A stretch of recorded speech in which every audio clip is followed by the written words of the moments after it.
بدل ما ناكل عيش بس صافي ولما العيش يخلص نبص نلاقينا بنشتري ذره او دشيش. طبعا الدشيش مش حلوه للفراخ البياضه، او نشتري مره عليقه او مره قمح او مره شويه رده. طب ما ايه رايكم بقى نعمل خلطه؟ الخلطه هتجمع كل المزايا بتاعت كل حاجه. السلام عليكم ورحمه الله وبركاته. ازيكم عاملين ايه؟ زي ما انتم شايفين كده اللي معانا ده علف سوبر، علف نامي سوبر تركيز 21%. وده عيش احنا مدششينه وحاطينه في الشكاره دي مش شكارته، ودي شكاره ذره لسه فاتحينها حالا 25 كيلو. طبعا احنا مش لازم كل الكميه دي. ودي رده او اللي هي نخاله القمح زي ما بتسموه. دي انا جايباها رده الخطاب، وده قمح. انا بحب اجيب العبوات كتير، يعني القمح ده انا كنت مخزناه بالارداب زي ما قلت لكم، العبوات كتير واعمل الخلطه من عندي. حتى ساعات بعمل خلطه اول باول، يعني حبه صغيرين بحبه صغيرين، او يوم بيوم كمان ممكن اعمل بتاع يومين. فمفيش مانع ان احنا نعمل كميه. فانا في الفيديو ده مش هعمل كل الكميه دي على بعضها، انا هعمل كميه برضو في الطبق ده بس كده عشان تبقى استرشاديه للناس اللي عايزه تعمل خلطه. الخلطه دي خلطه جباره. الخلطه دي هتنفع معانا للتسمين، هتنفع معانا للفراخ البياضه. اللي هيفرق هو كميه العلف اللي احنا هنحطها للطير. لو استغنينا عن مكون، يعني ما عندكيش قمح خلاص مش لازم عادي، بس بدل ما ارجع اكل قمح زي ما دايما بقول، وشويه واكل عيش بس، وشويه واكل ذره بس، لا احنا لما بنعمل خلطه من كل المكونات بناخد فايده كل حاجه. كمان معانا في الخلطه النهارده مكون اساسي برضو وحلو قوي للفراخ البياض او للتسمين وللبط وكل حاجه. كمان هنتكلم، بصوا اهي اسمها نخاله خشنه، كمان هنتكلم عن النخاله دي. المكون اللي معانا النهارده هو بودره البلاط. بودره البلاط مهمه جدا جدا جدا، لان هي عنصر مهم ومغذي ومليان بالكالسيوم. احنا هنعمل حوالي هنعمل كميه مش كبيره. اللي معانا دول في الجردل 7 كيلو.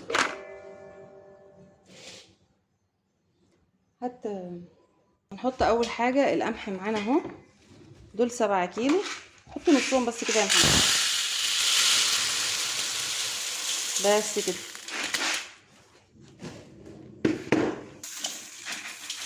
بس اوزن دول بقى كده، استنى حط كده بقى كده. احنا هناخد 3 كيلو ونص قمح، دول 3 كيلو ونص قمح همت. هناخد عليهم 5 كيلو ذره. دول 3 كيلو ونص قمح، هنحط عليهم 5 ذره اهو. انا دلوقتي بوزن بالميزان عشان الناس اللي هتعمل الخلطه ورايا بالميزان. شيل ايدك يا يوسف.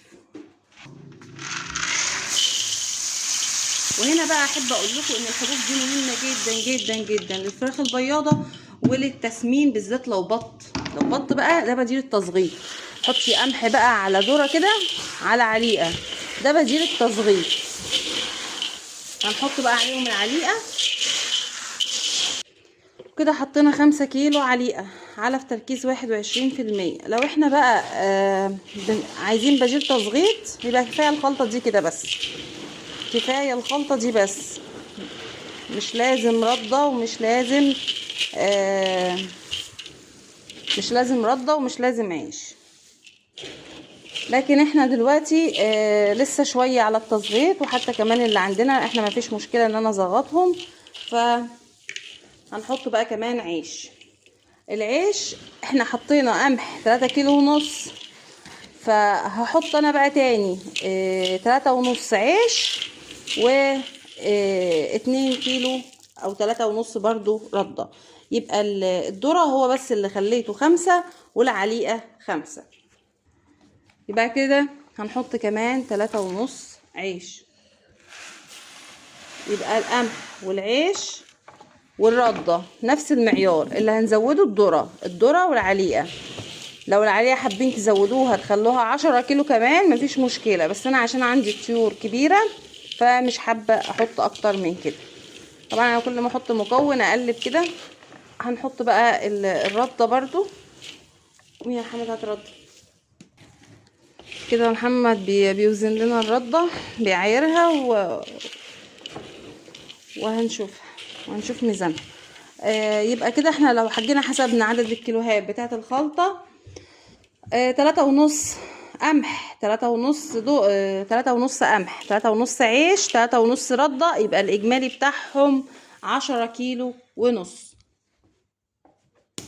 10 كيلو ونص، و10 كيلو اللي هو 5 ذرة و5 عليقة، يبقى كده 20 كيلو الخلطة بتاعتنا كاملة متكاملة. 20 ونص، هنحط بقى نص بودرة بلاط، يبقى كده الخلطة بتاعتنا 21 كيلو. بألف هنا على طيورنا. الخلطة دي تنفع معانا في كل حاجة، خلطة ممتازة ممتازة ممتازة ممتازة. احنا ما استعملناش غير 5 كيلو علف بس، 5 كيلو علف بس. اقول لكم اسعار كل حاجة، هقول لكم اسعار كل حاجة دلوقتي حالا.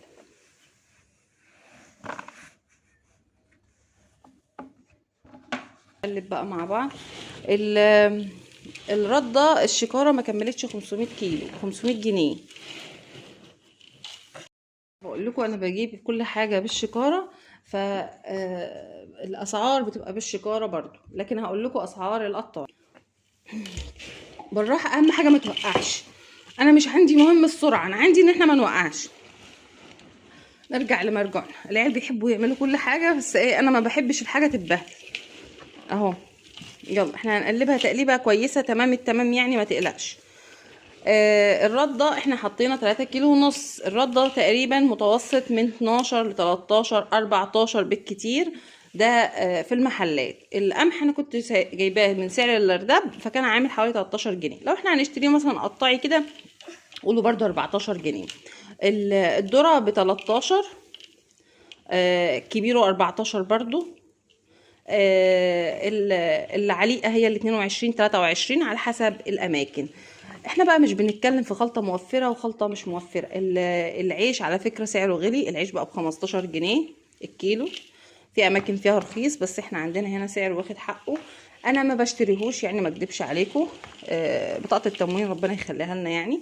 ده العيش اللي بيتبقى مننا، لان احنا بنخبز وبناكل من خبزنا، فبيتبقى معانا عيش سوقي. فالعيش اللي بيتبقى بقوم ماسكاه كده في ركن وحطاه ينشف، وبعدين بدششه، يا اما بكسره، بس هو الافضل ان احنا ندششه.